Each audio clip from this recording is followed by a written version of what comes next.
आसम के कितने नवासे थे?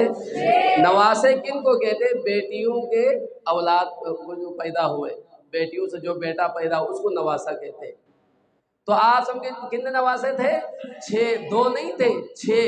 अब 6 किस तरह थे?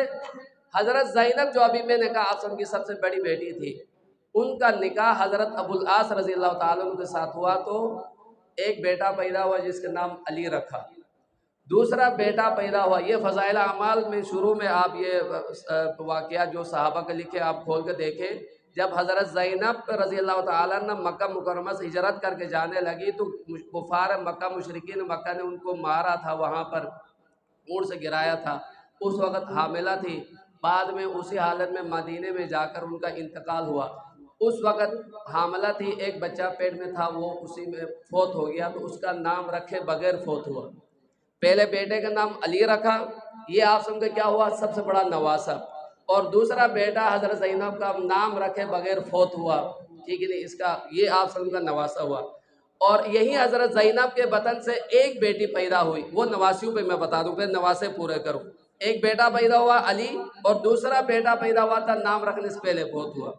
दूसरी बेटी हज़रत रुकैया रज़ी अल्लाह ताला अन्हा का निकाह हज़रत उस्मान गनी से हुआ, तो उनके बतन से एक बेटा पैदा हुआ था जिसका नाम था अब्दुल्ला बिन उस्मान। तो कितने नवासे हो गए?